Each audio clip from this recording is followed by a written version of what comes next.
नमस्कार दोस्तों जीतन राम मांझी ने दिल्ली में अकेले चुनाव लड़ने का ऐलान किया।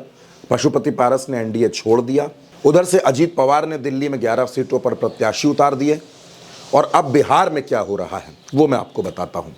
चिराग पासवान दरअसल नरेंद्र मोदी की सरकार में बड़े असहज होने लगे हैं।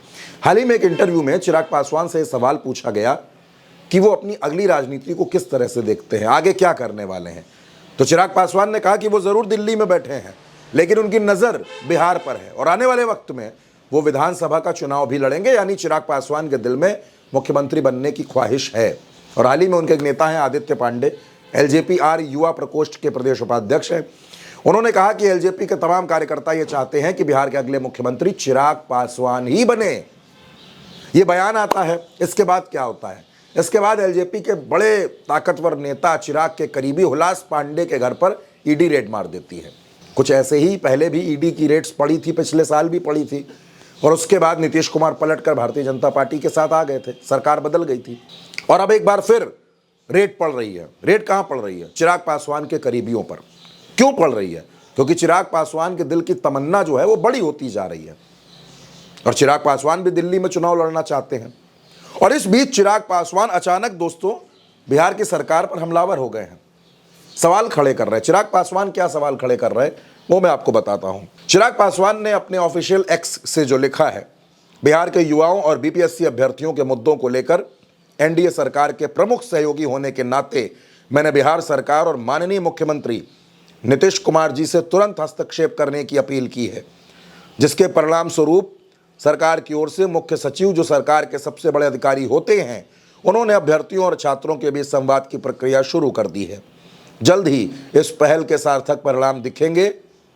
मैं अभ्यर्थियों से भी अपील करता हूं कि वे शांतिपूर्ण और रचनात्मक तरीके से अपनी बातों को सरकार के समक्ष रखें। पटना में हुए छात्रों पर लाठीचार्ज और वाटर कैनन के इस्तेमाल का भी मैं कभी समर्थक नहीं रहा। पुलिस को संयम बरतना चाहिए। दोस्तों चिराग पासवान जो बात कह रहे हैं, चिराग पासवान के इस पोस्ट में जो तमाम बातें हैं वो इशारा क्या करती हैं? चिराग पासवान नीतीश कुमार से नाराज हैं या चिराग पासवान अपना सम्मान ना होने से नाराज हैं, या चिराग को लगता है कि भारतीय जनता पार्टी को अब उनके नाम पर विचार करना चाहिए? क्योंकि दोस्तों चाहे लैटरल एंट्री का मसला रहा हो, चाहे जातिगत जनगणना का मसला रहा हो, इन तमाम मुद्दों पर चिराग की राय भारतीय जनता पार्टी से अलग रही है।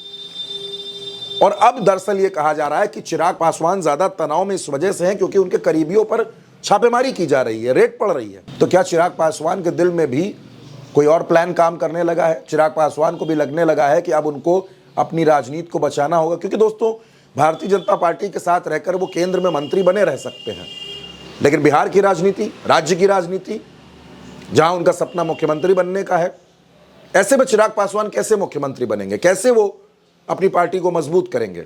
चिराग पासवान इस चुनाव में बेहतर प्रदर्शन करके आए हैं, मंत्री बने हैं, लेकिन अब चिराग पासवान को लगता है कि जितना मिल चुका है उससे ज्यादा मिलना चाहिए, क्योंकि उससे ज्यादा उनको लगता है कि वो डिजर्व करते हैं, उनको जरूर मिलना चाहिए।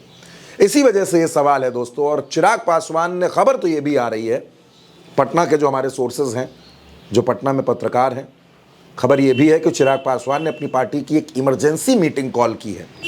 अब इस इमरजेंसी मीटिंग में चिराग पासवान कौन सा फैसला लेने वाले हैं, क्या करने वाले हैं चिराग पासवान, ये जानना दोस्तों बेहद जरूरी है, बेहद अहम है कि आखिर चिराग पासवान के मन में चल क्या रहा है।